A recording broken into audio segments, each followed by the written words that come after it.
Michael Jackson death ಬಗ್ಗೆ the most famous conspiracy ಥಿಯರಿನೇ that he was killed by Tommy Mottola. Michael Jackson ಜಾಸ್ತಿ ಟೈಮಿಂದ ಇಂಡಸ್ಟ್ರಿಯಲ್ಲಿದ್ದರು and ಅವ್ರಿಗೆ ಇಂಡಸ್ಟ್ರಿಯ ಎಲ್ಲ ಡರ್ಟಿ ಸೀಕ್ರೆಟ್ಸ್ ಬಗ್ಗೆ ಗೊತ್ತಿತ್ತು, ಎಸ್ಪೆಷಲಿ ಸೋನಿ ಬಗ್ಗೆ.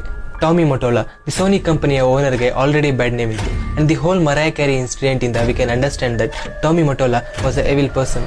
ಆ್ಯಂಡ್ ಮೈಕಲ್ ಜಾಕ್ಸನ್ಗೆ ಇದ್ರ ಬಗ್ಗೆ ಗೊತ್ತಿತ್ತು ಆ್ಯಂಡ್ ಅವ್ರು ಇದ್ರ ಬಗ್ಗೆ ಮಾತಾಡೋಕೆ ಕೂಡ ಸ್ಟಾರ್ಟ್ ಮಾಡಿದರು. So it is very possible that Tommy Mottola Michael Jackson personal ಡಾಕ್ಟರ್ನ ಹೆಲ್ಪ್ನಿಂದ ಅವ್ರನ್ನ ಸಾಯಿಸಿದ್ದಾನೆ. ಇನ್ವೆಸ್ಟಿಗೇಷನ್ ಪ್ರಕಾರ ಆ ಡಾಕ್ಟರ್ಗೆ ತುಂಬ ಫೈನಾನ್ಷಿಯಲ್ ಪ್ರಾಬ್ಲಮ್ಸ್ ಇತ್ತು.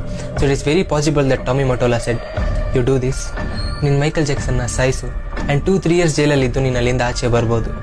ಆ ಟೈಮಲ್ಲಿ ನೀವು ನೋಟಿಸ್ ಮಾಡಿದ್ರೆ ಯಾವಾಗ ಮೈಕಲ್ ಜಾಕ್ಸನ್ ಸೋನಿ ಬಗ್ಗೆ ಆ್ಯಂಡ್ ಟಾಮಿ ಮೊಟೋಲಾ ಬಗ್ಗೆ ಮಾತಾಡೋಕ್ಕೆ ಸ್ಟಾರ್ಟ್ ಮಾಡಿದ್ರು ಅವ್ರ ಮೇಲೆ ಜಾಸ್ತಿ ಫಾಲ್ಸ್ ಅಲಿಗೇಷನ್ಸ್ ಬರೋಕ್ಕೆ ಸ್ಟಾರ್ಟ್ ಆಗುತ್ತೆ.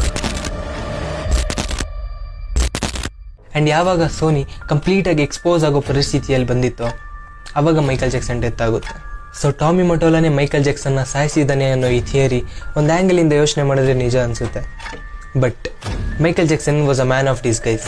ಅಂದರೆ ಅವರು ಮೈಕಲ್ ಜಾಕ್ಸನ್ನಿಂದ ಕಂಪ್ಲೀಟ್ಲಿ ಬೇರೆ ಪರ್ಸನಾಗಿ ವೇಷ ಮಾಡಿಸ್ಕೊಳೋದ್ರಲ್ಲಿ ಈ ವಾಸ್ ಅನ್ ಎಕ್ಸ್ಪರ್ಟ್. ಆ್ಯಂಡ್ ಇದರಿಂದ ಹುಡ್ಕೊಳೋ ಕ್ವಶನ್ ಏನಂದರೆ, ಮೈಕಲ್ ಜಾಕ್ಸನ್ ನಿಜವಾಗ್ಲೂ ಸತ್ತೋದ್ರ, ಇಲ್ಲ ನಮ್ಮ ನಡುವೆ ಬೇರೆಯವರಾಗಿ ಇನ್ನೂ ಬದುಕಿದಾರ?